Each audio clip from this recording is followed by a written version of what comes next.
This is amazing. Ivan Putski, who many people will be familiar with from being kind of jacked and chiseled, he looks a lot more like the mighty Igor here.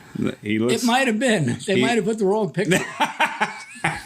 They used to do that quite often, but no, that's definitely Putski's face. That's him, but more barrel-chested, really into the polka at that point, right? He's incredible. If you were hanging around in the summer and you went with your family and you went to the beach, the doors opened at 7.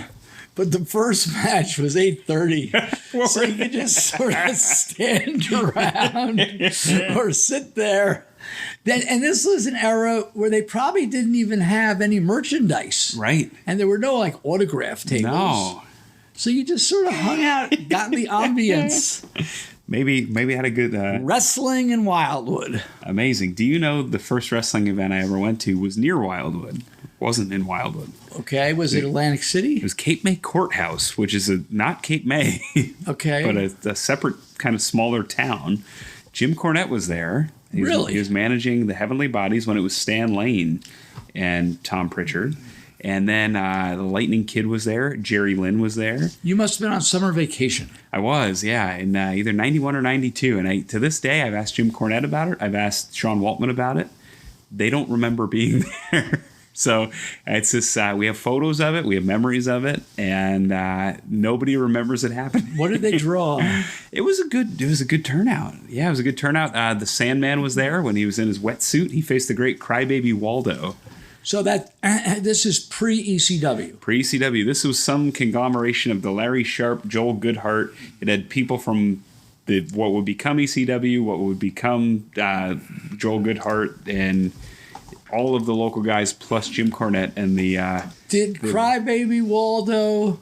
Have you ever heard of Crybaby Cannon? He was the original, yeah. So... Crybaby Cannon, I can't speak for Crybaby Waldo. He was a bad guy. And his gimmick was when he would be getting beaten up, he had the ability like a great thespian. Like Vic Holbrook, right. Who you'll hear about on 55 He would and start 5. crying. And the fans would laugh and boo. And did Waldo do that? He was the good guy. He was the fan favorite. He came out in a big diaper, and he had a big novelty bottle and a big bonnet. And the Sandman was still in his wetsuit at that phase of his career. And the Sandman, I just remember him just beating him up, and there was a comeback with the big baby bottle.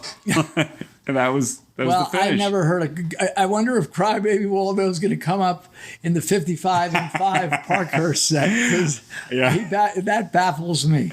Yeah, we've had some layups. I do know Crybaby Waldo has recently passed away. He was also known as Big Slam Vader.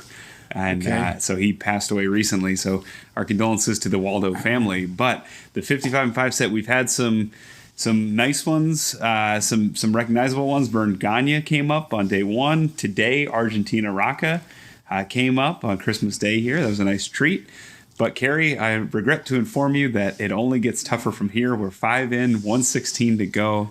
Well, please don't make me look like the village idiot. But it's fun anyway. Yeah. And we learn about these guys. We do. And I spent quite a bit of money trying to collect the set.